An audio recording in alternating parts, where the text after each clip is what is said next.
Knight Rider has the distinctive bass thing, ba-bum, ba-bum, ba-bum, ba-bum, ba-bum. Then I had the rhythmic thing, bum, ba-da-da-da-da-da-da-da-da.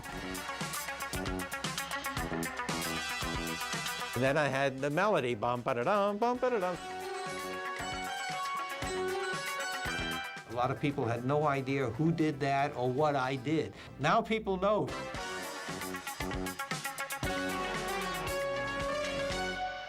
Do you know what I'd really like to do? Nope. But I got a feeling you're gonna tell me. Dun, dun, dun, dun, dun, dun. Every time you heard that theme, people would run to their television sets. It was different. It was the first one that was really a synthesizer main title. Knight Rider was tracked by the film editor or somebody, I don't know. I always assume the film editor because he's the one who walks in with this and says, oh, look what I found. Perhaps it was somebody else. A German piece of synthesizer music. He put this little piece in and it seemed to work with the image of the car. And they tried to buy it. In other words, they tried to purchase the piece, but it was not public domain or anything. So I said, we've really got to do something like that, but different. I remembered a theme out of a classic piece. We're talking about, you know, at the time of Mozart or someone. It was and I think it was called Cinderella Suite, the piece that this was from. I took a little bit of that theme and embellished on it and worked with Stu Phillips.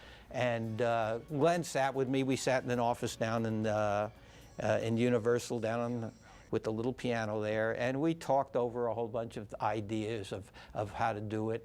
And we collaborated for a bit on it, and he listened and he said, yeah, okay, I can, but I want to, you know, make sure we get that sound. Well, what we ended up with is nothing like that piece of German synth music. The hope was to do something original, something maybe that was going to be fresh and new. I did not have a great deal of knowledge about synthesizers. So I found 3 synthesizer players who did, and I hired all 3 of them. And that's how we did the score with the 3 synthesizers and the acoustical rhythm section.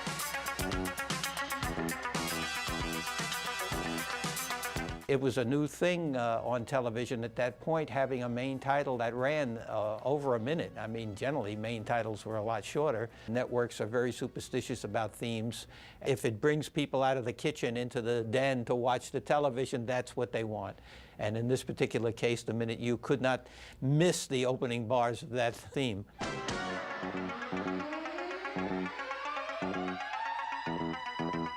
If you're familiar with the pilot, after he gets shot and dies and gets transported to this island and the mansion and everything else, the Knight Rider theme does not play. So there's a whole complete piece of music written over that with a very, what I call a plaintive type of theme playing.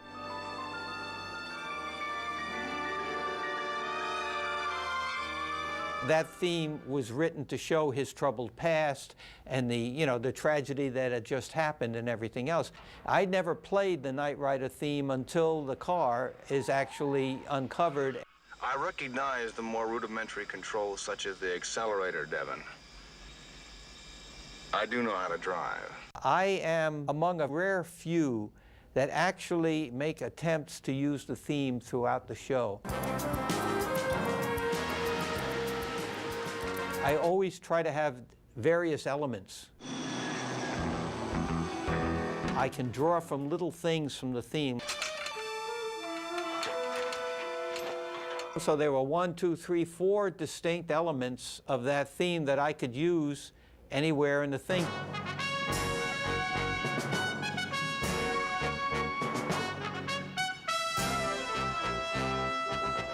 Secondly, Glenn Lawson's style, one of his styles of producing anything, is always to have a bit of humor in everything he does. He always likes that little sense of humor, that little touch of irony. So many of these serious cues, if you listen to them, always end with ba-dum-bum-bum-bum.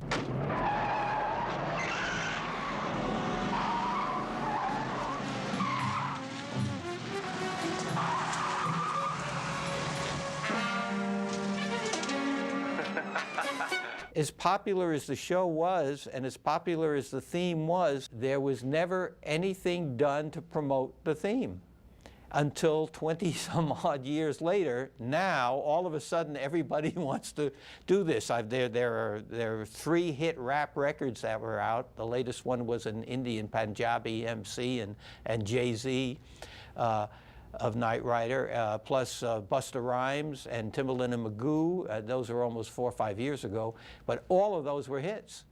So it took all of this time for somebody to actually want to do something with the Knight Rider theme. And now it's, I think, more popular than it was when it was popular. I see it, but I don't believe it. I have a book of fan mail that's unbelievable. So overboard and so generous with their flattery. It's kind of exciting, you know. It's like I'm suddenly been rediscovered.